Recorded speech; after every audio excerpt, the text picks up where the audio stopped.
There is nothing that a human that is born on this earth will not do for love. Think I'm joking? Look at any of your fucking family members that you see in toxic ass relationships, on fucking social media, exploiting themselves, and just a whole bunch of shit. We're all looking for fucking love in some way, shape, or form. Roll me, Mac.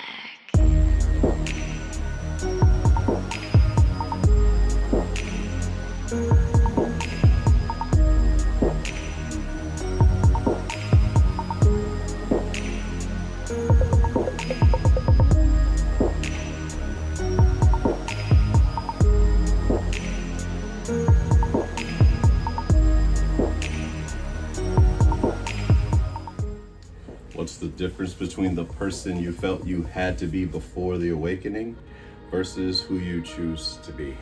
In the beginning, as a narrator would say, but in the beginning, I was running on anxiety. I was running on fear. I was living my life majority on fear. I won't say that fear is completely gone from my life, but in the beginning, I certainly was running on nothing. I'd say nothing but sheer fear. I didn't know what sense of love was consistent. I didn't know a consistent form of love, like an affectionate form of love. Let me be clear about that. So I wanted to fit in. I did a lot of things to fit in. I cared about what people thought about me to the point it would drive me crazy. You couldn't talk about me. You couldn't criticize me. My ego, even at a young age, was just in disarray. And I just wanted to be whatever it took to get love from you. And I think that's what most of us people pleasers, or former people pleasers rather, would do, is try to get that person's affection, try to get that person's approval of, like, I'm living life right, so I'm gonna do this thing. This is what you like, this is what you're into. A girl, she's like, oh, I like to listen to, I don't know, Rascal Flatts. What? I'm gonna listen to Rascal damn Flatts. This is what it's gonna be.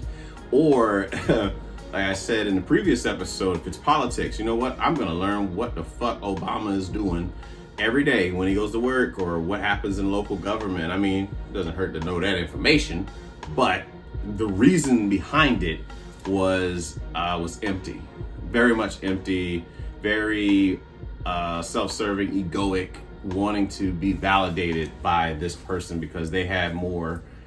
They were more human than I was. They had something I felt I didn't have. You know what I'm saying? They had that cool about them. They had that status, and I wanted to just be a part of the team. Like most things that happen in high school, not high school, but sometimes in high school. Really, it starts in like middle school, elementary school, like towards fourth and fifth grade, where you're trying to leave away from mommy's titty and try to stand on your own and figure out where you fit in the world.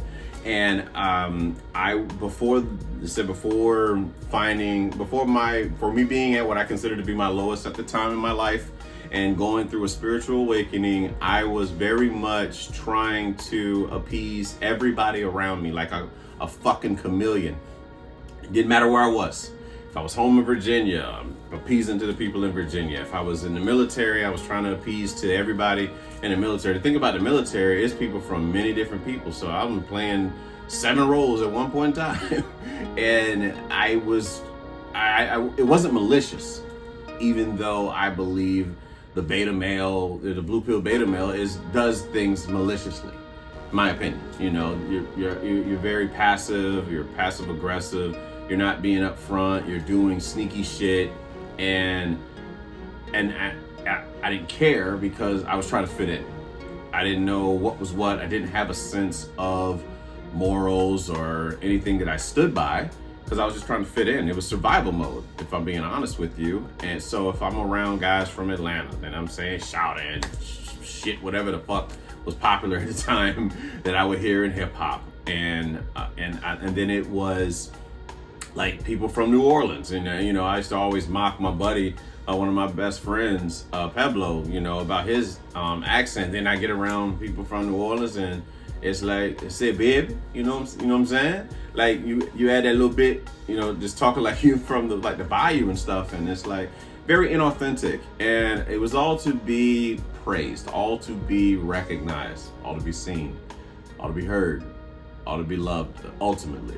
And I'm no different than anyone else that felt that way, has felt that way in different ways. You know, I was trying to fit in instead of belonging. And the person before, like I said, the person before the spiritual awakening was very much just trying to be recognized, just looking for love, looking for this form of love that believed was out there that he didn't get to see.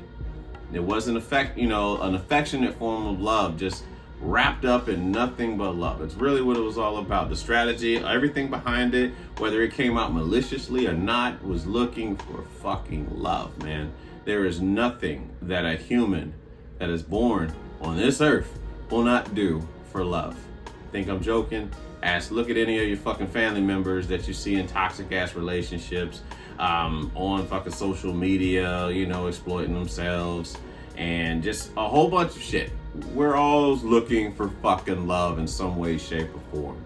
All right. So the criticism on it, if you understand, you wouldn't judge. And if you judge, you don't understand.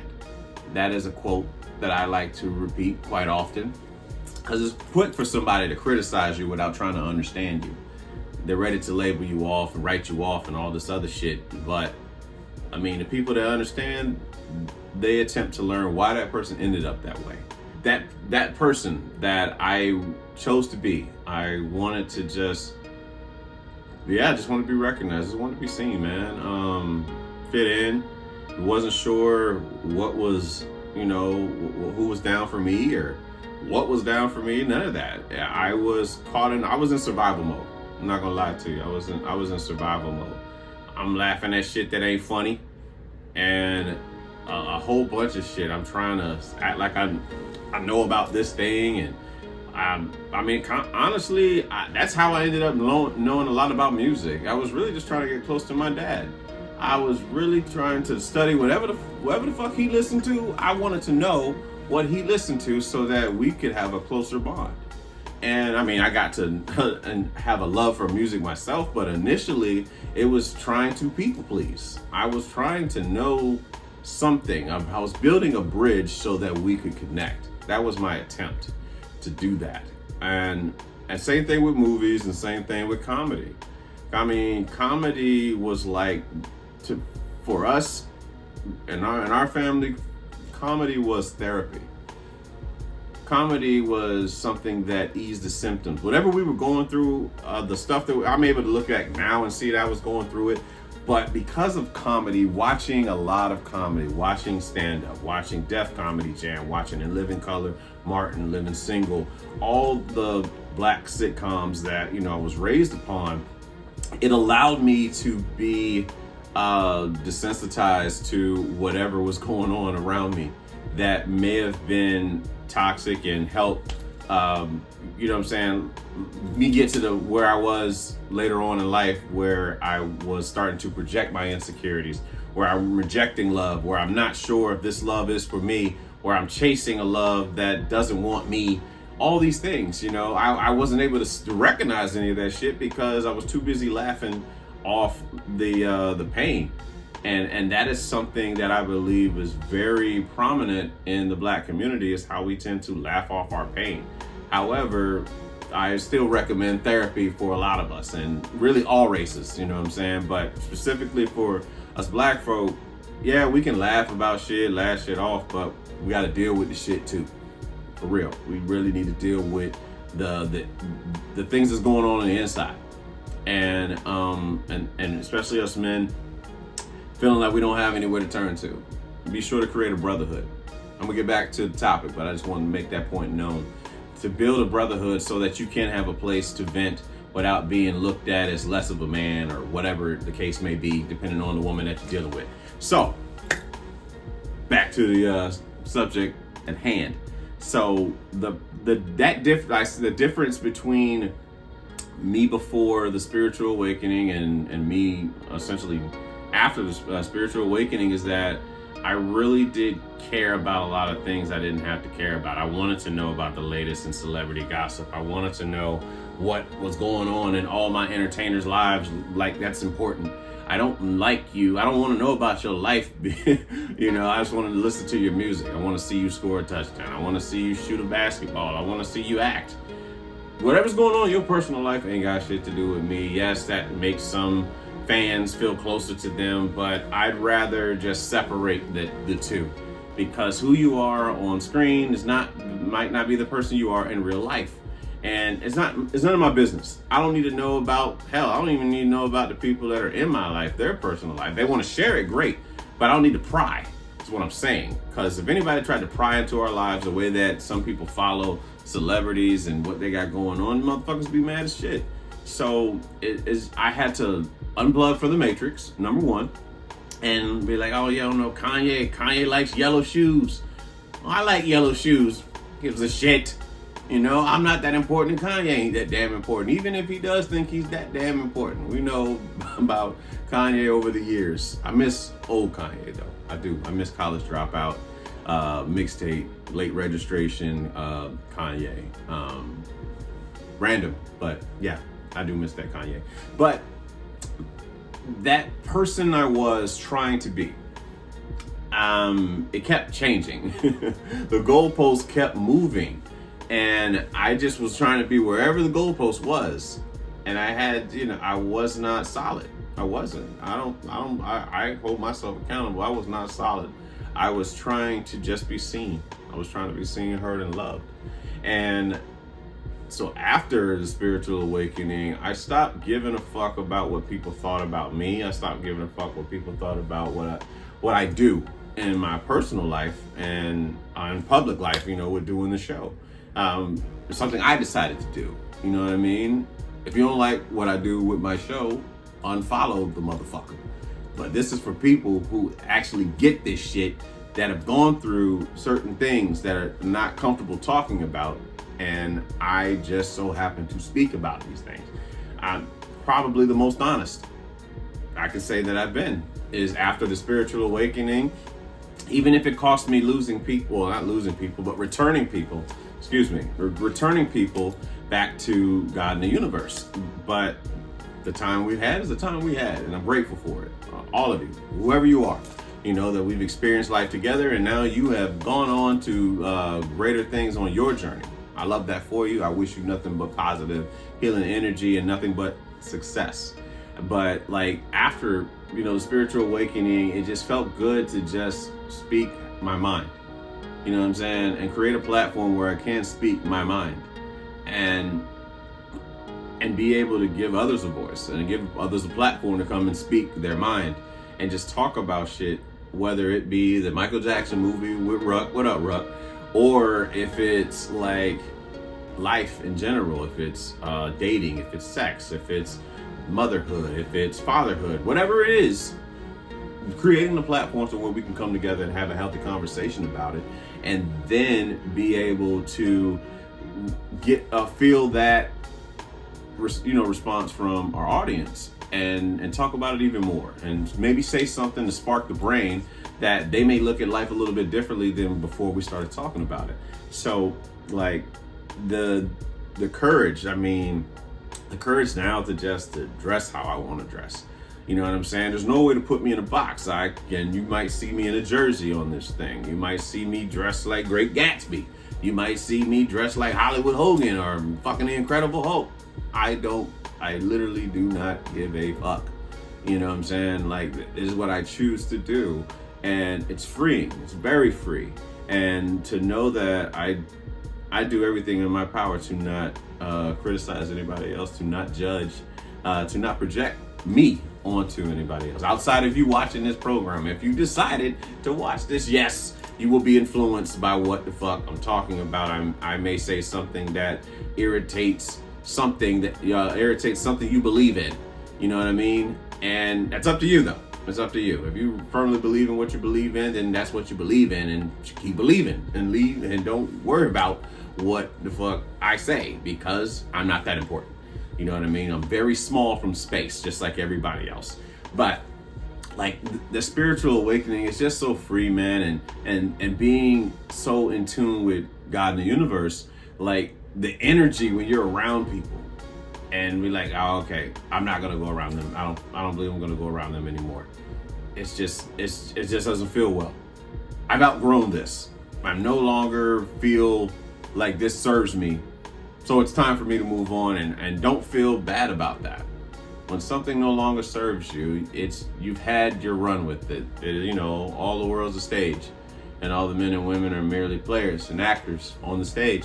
And it might be time to go to a new fucking scene, And that's life. That's all life is, man. I mean, how many of us still talk to people from elementary school? How many of us talk to people from middle school? How many of us still talk to people from high school, college, military, old jobs? You know what I'm saying? Like, people evolve. They grow up. They become mothers, fathers, grandfathers, grandmothers, great grandmothers. For some, depending on how progressive your house is. But I digress. But you just keep evolving, is what I'm saying. So, what I love about who I choose to be today, who I'm evolving, I'm currently evolving into, and presently, right now, before you. What I love about that is I live my own life. You know what I'm saying? Like, I do my best. I don't have time to criticize what you got going on. I don't believe that the way I'm living is the right way. You know what I'm saying? I live my way, and that's that's my whole thing. It has nothing to do with anybody else. You know what I'm saying? Even if I meet people that are living differently than me, it's not my place to say, well, you're doing this wrong. Nope. I by all means, continue to live the way you choose to live. Who am I to tell you that you're living right or living wrong? The way I see it, you're either living effectively or you're living ineffectively. And we know deep down, we might not say it out loud. If what you're doing is effective for your life or if it's ineffective for your life. Whether you say it out loud or not, I truly believe whether or not what you're doing is effective for your life or if it's ineffective. And if you find out it's ineffective and you continue to do it, then you just continue to build that hole. You keep digging a hole, you roll up in quicksand. So it's just to stop digging. So that's just what I feel about what we do as humans. But remember to have grace, because we are just that, human, right? We're human. We're still trying to figure everything out. You don't have to have it all figured out by 40. You don't have to have it figured out by 50. However long you're going to be here, just keep figuring it out. And I love that about me after the spiritual awakening, because I no longer have that pressure that I used to put on myself of trying to live up to somebody else's approval of me, and to be able to live in my own mindset.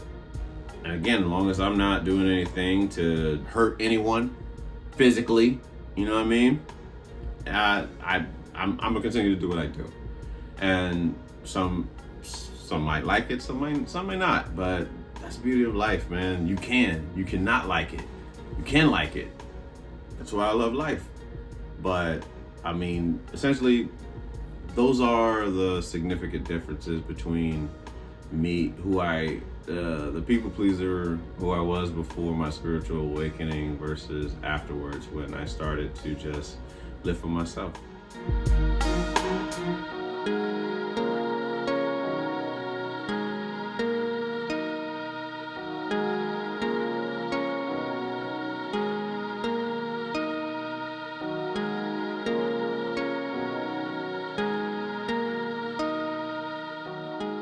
What role do you believe love plays in life?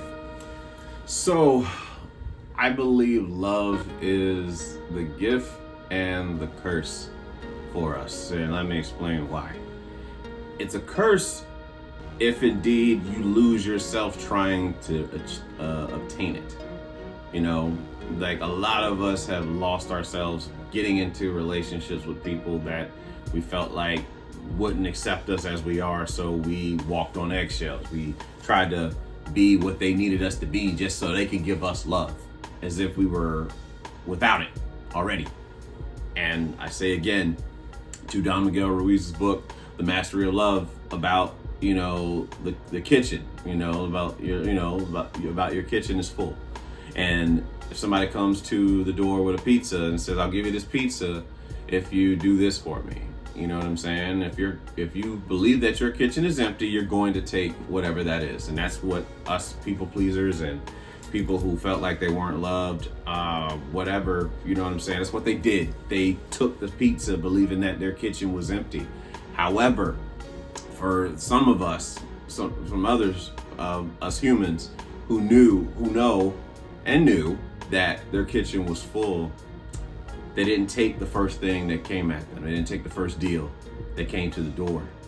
It said, if you do love me, you'll do this for me type thing. No, it takes time. It takes time to go through the motions. It takes time to experience not being appreciated and valued so that you can recognize when you are appreciated and valued. And man, is it a world of difference. It is such polarity. And the thing is, after you experienced it, you will not go back. You refuse to. Part of you is not going to go back. And some of us might be afraid to go over to what is considered to be love. And so staying on the curse, that's what I'm saying. Like if I'm looking for love from this person that is making me just chase them, whatever I'm chasing means they're running away.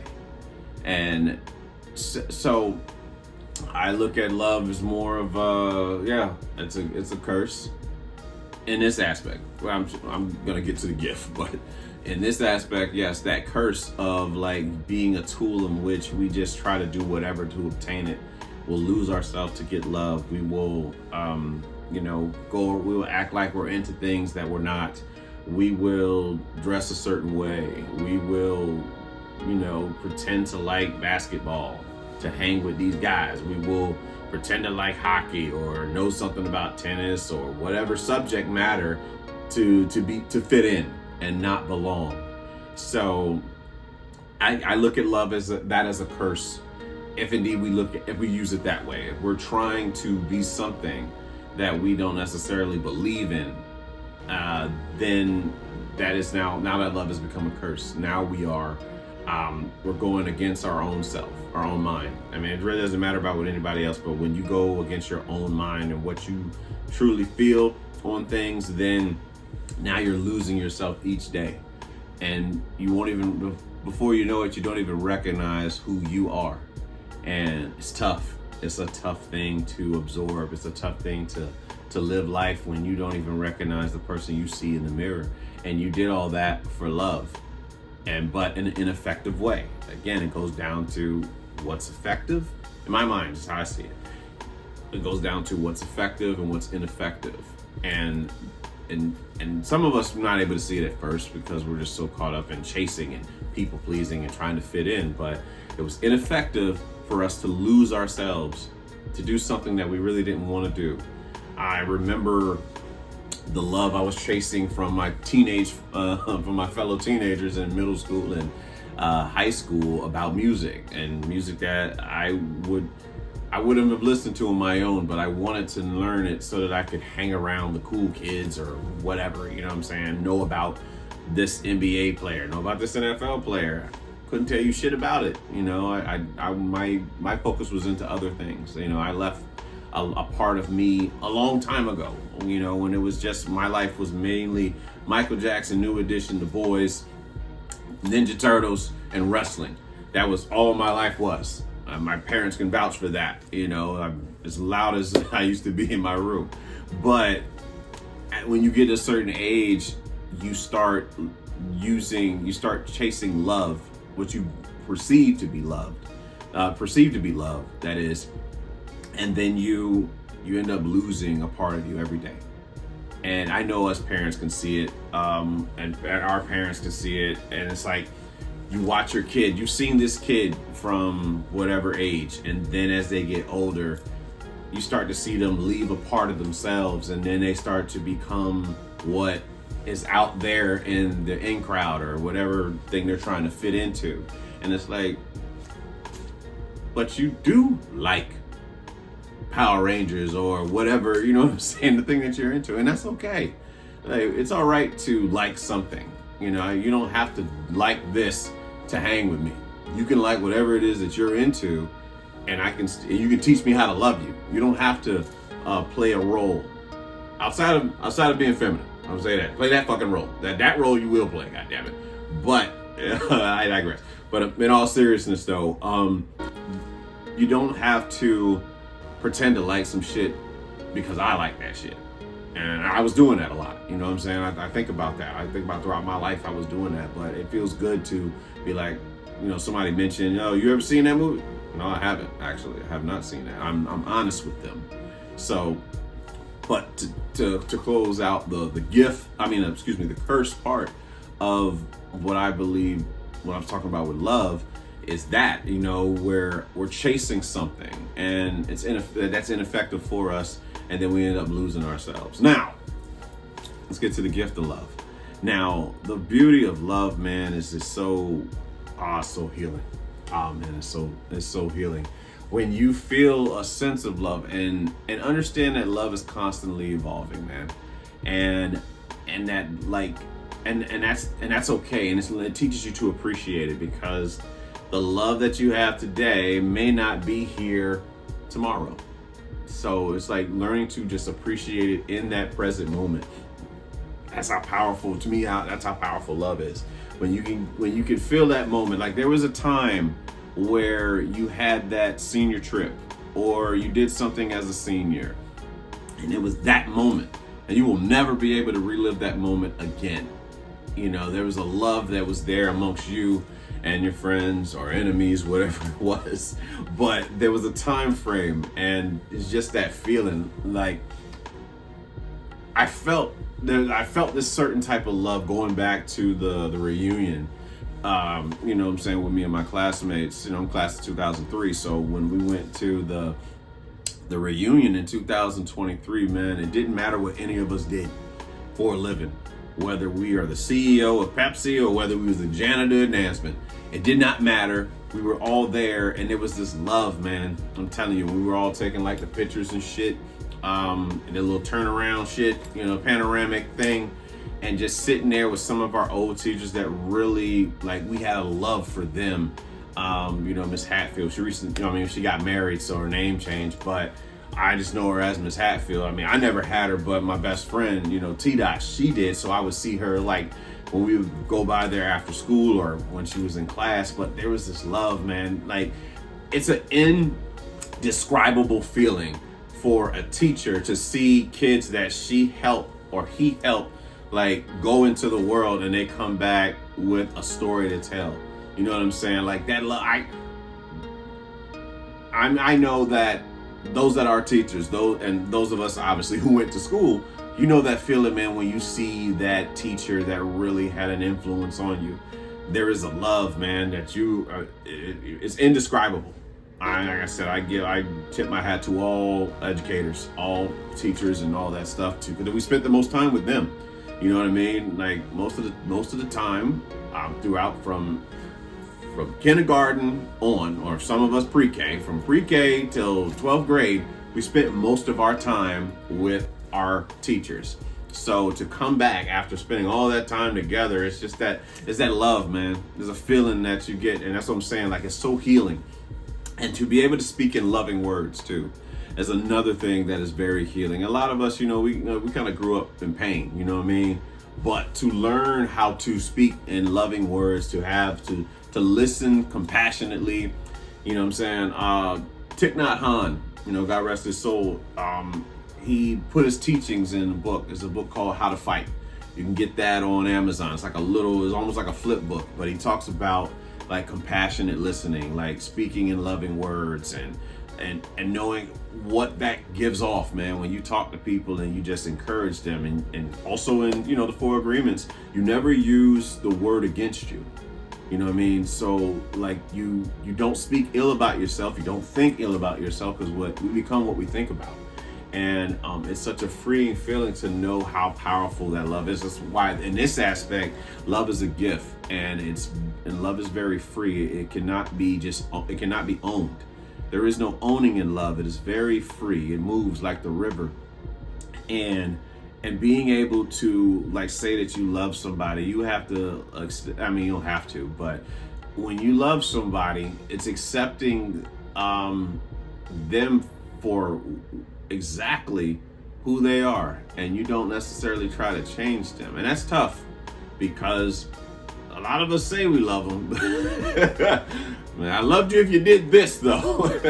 and again, back to being human. That's what the fuck we do. We all do it. And ain't one person, that's like free of saying, damn, I would really love it if you did these things, I would really love you. But truly just learning how to love unconditionally.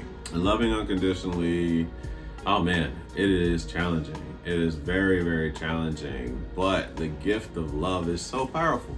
Honestly, the gift of love is so powerful. And I don't mean that relationship type love. I'm talking about something that is above all of that, where you just appreciate the person for who they are. They can go on and do other things, and you see them and you just feel like, you know what, I truly do appreciate you.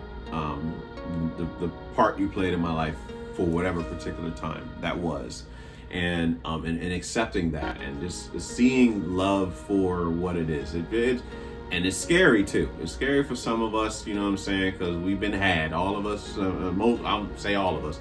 Most of us have been fucking had, when it comes to the likes of love. But to be around people like certain coworkers, man, that you haven't seen in years, and then they show up. That feeling you get when you see them, the embrace, man, is it's beautiful. It's such a beautiful thing, man, to know that you had that, it's that love. Or like if you go, you come home from the military or something like that, you've been gone for some time, and then you go to like the church you grew up in, and you see that mentor that might even helped you get to, to do something with your life, man. The embrace that happens, that love, what I'm saying? Love is something, you can say it, but it's felt.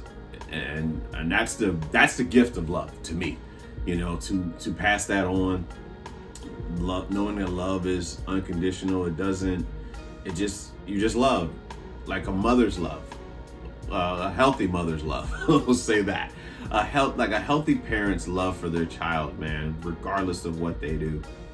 Just being there. Might not approve of a lot of the decisions that they make, but the love that a parent has, no matter what you do, I'm going to love you. You don't have to be anything for my love. I'm going to love you. That is a gift that a parent can give to a child. It changes everything, and be able to tell them that. Tell them and show, and embrace them. Give them that physical love, giving the emotional love, affectionate love. Love is contagious, man. And it truly is. Truly is. Love is contagious. And what I really do love seeing, man, is like animals and their love for their person. What I'm saying, that they connect to. It's almost like Avatar when you make eye contact and it's like, this is yours now. You know what I'm saying? Like she chose you, he chose you. And when an animal has that love for their owner, let's call it, fuck it, yeah, for their owner, and they can feel when they're off, and they come over there and they try to console you, man. Like, I think that is some of the most amazing things. Or seeing how a dog can lay in a bed like a grown person with like a blanket on a pillow and just knock out with you. And it's incredible to witness, man, to see that form of love. If anybody is the teacher of love, it is to me a dog. A dog is like unconditional lover. You come home from work, and Don Miguel Ruiz talks about it in The Mastery of Love. You come home from work, you want to play with the dog. That dog is happy as fuck to see you, just tail wagging and all that shit. You come home from work and you're like, bitch, get over there, stop. Goes back to being a dog. It doesn't make whatever you're doing about them. They go off and be a dog. And then when they're, when you're ready for love, they might still come fuck with you because they want to love you. They want that love. Like it just gift. That's what I'm saying, like the gift of love. And that's the type of love that one can appreciate, man. It's the love that dogs have for their person, for their human, man. another indescribable thing. And I don't even own dogs, but I've been around, you know, a couple friends and family members that have dogs, and they remember the energy. And that's another thing, man. The gift of love is that, and that energy. Energy says everything. I don't give a fuck. You can tell me you love me. Your energy will tell me whether you really, like if there's something there to that. You know what I'm saying? So just appreciate that. Appreciate that love. To talk about obviously the curse of love when you're chasing something, you know what I'm saying, trying to fit in, where it's ineffective for your life, but also just now talking about that type of love that you can just feel, man. Like it's indescribable, that love that you get when you talk to certain people, and you just feel a certain way when they're in the room. You feel safer. You know what I'm saying? You feel safe. You feel seen, heard, and loved. There's anchors in your life, and there's sails. Just figure out who the fuck is the anchors in your life, dragging you the fuck down, draining the shit out of you, or who gives you energy, man. The sails that give you energy. Yeah. Give energy.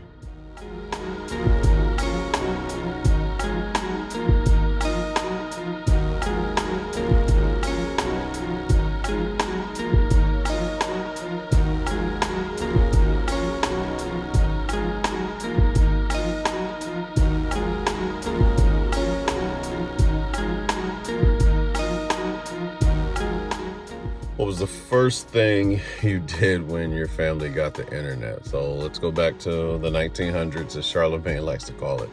And it is 1998, probably. 98, 99, I think 99 is when we first got the internet. It's either 98 or 99. The first thing I did when we got the internet, I was looking for music videos.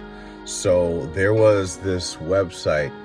It was just, I forget the name of the website, but on the website it was nothing but like vintage music videos. And of course I went looking for Michael. That was like first. There was Michael, then it was The Boys, then it was New Edition, then it was whatever was popular at the time. So definitely Bone Thugs, more than likely. I think it was Bone Thugs and Harmony. There was Coolio. It was just a bunch of groups that were, I'll say, popular at the time. I know I remember looking up NSYNC, Backstreet Boys. That was in my pop era for sure, too, with that. But I just remember looking up those music videos that I remember. Yeah, I remember the dial-up internet, the sound, yang, bang, bang, bang, bang. And I remember trying to record music videos, and my mom would like have to use the phone, you know, talk to whoever. It's her house, you know, but I would be upset because I would be trying to record a music video, like, well, the audio of it, so that, because I didn't have, you know, that was my way of getting music back then. So I would record the music video and just take the audio for it. But that was the first thing I did when my family got the internet.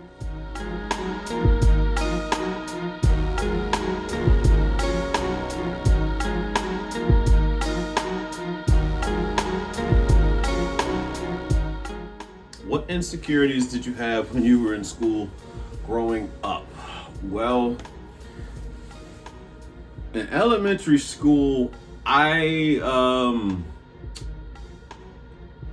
want to say my insecurities is people finding out that I talk to myself, that I had invisible brothers. I don't know if I had any sisters, but yeah, invisible brothers. For sure. That whole thing, you know, I just would talk to myself, you know. I guess I can vividly see me in Florence Bowser Elementary and in class, and I am randomly singing some song that's stuck in my head, and I'm talking to myself about whatever's going on, you know. And I remember being picked on. I remember being laughed at. I remember being talked about, and that was my insecurities. I did not want you to talk. If you pointed at me and laughed at me, I did not like that shit at all, man. I remember insecurities about the way I played basketball. Like my mom and my cousin, my family would make fun of me because I would gallop. I would gallop up and down the court, you know, and I was like 7 or 8, you know. But yeah, I would gallop up and down the court, and they called me Jackrabbit. So it was, you know, it's funny, you know, like looking back, but at that time I was, you could not talk about me. I was gonna cry, you know. So I was very much concerned with how I looked, because I felt like love would be removed if it didn't go with what everybody else wanted. You know, people pleasing building blocks right there. And but middle school insecurities, man, it was one summer I stayed in my grandma's house, and I was playing out at the park, and I think I contracted a wingworm from some kid that was out there at the park, little nasty ass kid. So you end up getting a ringworm like in your head. I go back to school. Let me tell you something. Def Comedy Jam ain't had shit on Suffolk Public Schools when it came to how vile and evil these motherfuckers we were with jokes. I'm talking about we were ready. If you was a big, what they call them, big backs now. If you was a big girl, if you was a big boy, or you was extremely tall, extremely dark, or crazy light, whatever, anything that separated yourself, anything that was abnormal was highlighted. And that year in Miss Phelps' class, 7th grade, they lit my ass up. They lit me up about that ringworm in my fucking head and how I used to have to get my hair cut. And I think they said my shit looked like the fucking globe. And it's, I mean, you know, it's hilarious. And it's all right if you laughing right now. Shit. It was funny. Not funny to me, but it was funny. But in 7th grade, I'm talking about, they lit into my ass. I was so subconscious about that thing. I obviously couldn't wear hats in school, but I tried my best to cover it up. I just didn't, my insecurity was looking stupid. I didn't look stupid, but I also contributed to the fact of looking stupid. Like, you know how you get lazy. 5th grade, I did the egg and bottle trick for my science project, right? I didn't put much effort into my schooling early on. I didn't understand it. So 7th grade, back in Miss Phelps' class, you know, we had science, and I decide I'm going to do the egg and bottle trick for a sequel. And when I tell you I procrastinated, because I had done it before, I figured, you know what? I'll just do it the night prior to, to class. Man, I got in front of that class show. I can see Pug, God rest his soul. I see Pug. He is dying laughing at me because my shit is so unorganized. It is so unorganized. So that whole thing, I used to hate that. I used to hate being laughed at. You know, I did not want to be the center of attention when it came to like criticism, you know, fragile ass ego. But I'm in front of the class and I am trying, you know, I'm thinking I'm just go up there and do what I did last time, take a boiled egg, light the match, and just let it pull it down. And you know, I don't even think that worked. I don't know what I did. I was ill prepared. Let's just say that. I was ill prepared. I embarrassed myself I embarrassed my ego in front of the class. But there was, it was kid stuff. You know what I'm saying? It's like pure kid stuff. But that's what happens when you don't prepare in life. How you do one thing is how you do everything. So the fact that I did not prepare for the science project, I did not prepare to talk in front of the class, and I was laughed at for it. And, but those insecurities, it was the insecurities of like, you didn't want your pants to be too tight, because we would talk about that. And collectively we talk about that. You didn't want to have non-name brand shoes. I'm sure that every person that has gone through middle school and high school can relate to that. And I wore, what was it? Nucleus. Nucleus is what you got from Montgomery Ward. Okay, that's how you knew your parents shopped at Montgomery Ward, because there was Nucleus was like either in Montgomery Ward or Payless. You know, it wasn't New Balance. Your N didn't mean New Balance. It meant Nucleus. But being concerned about that, trying to cover that up, trying to make sure you had name brand stuff, a bunch of shit that don't mean anything.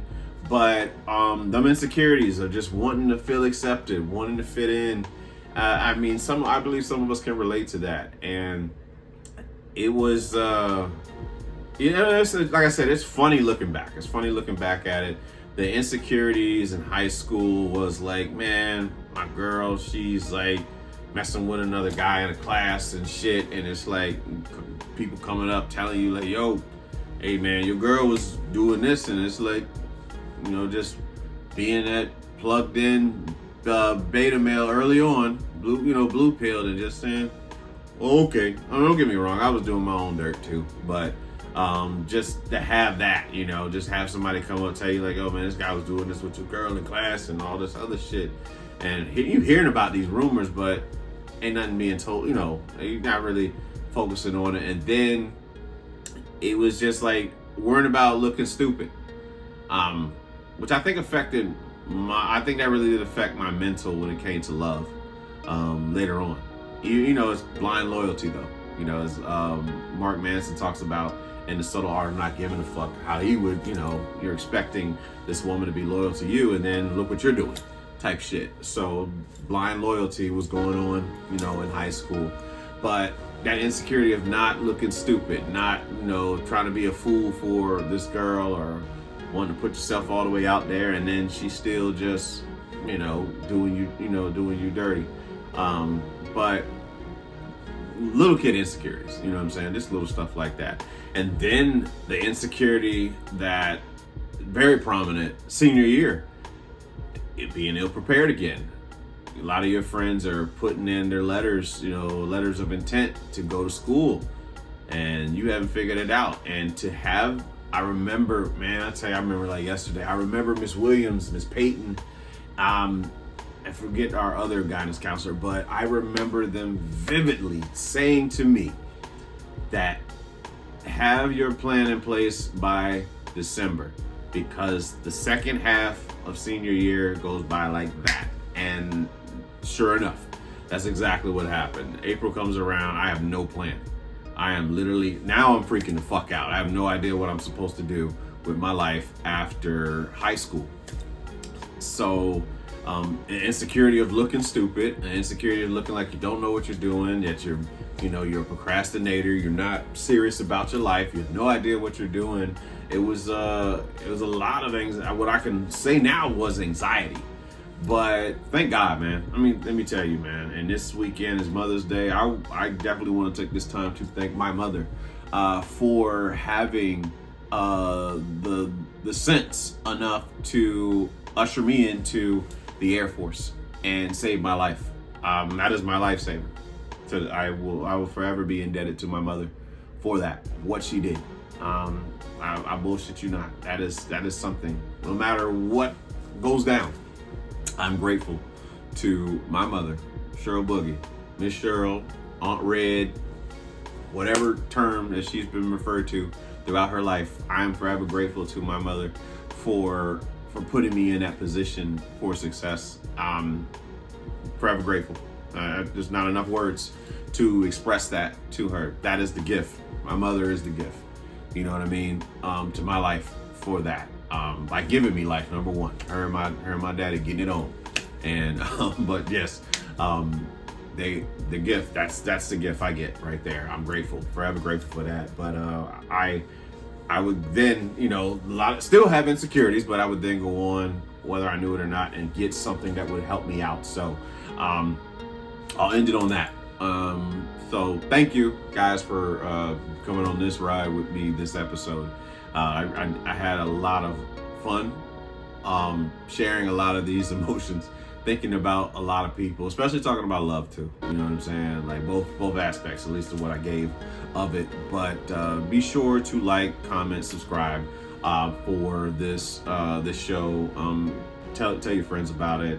Send them in text messages. Tell them on social media, whatever it is. You know what I'm saying, that can help boost the conversation. We're not thinking about fame with this shit. This is not about fame. This is about healing. So thank you guys for coming on this healing journey with me. Hopefully, if this is your first time joining us, then you'll start your healing journey with that, and just seeing that we're all flawed. but we're all still lovable.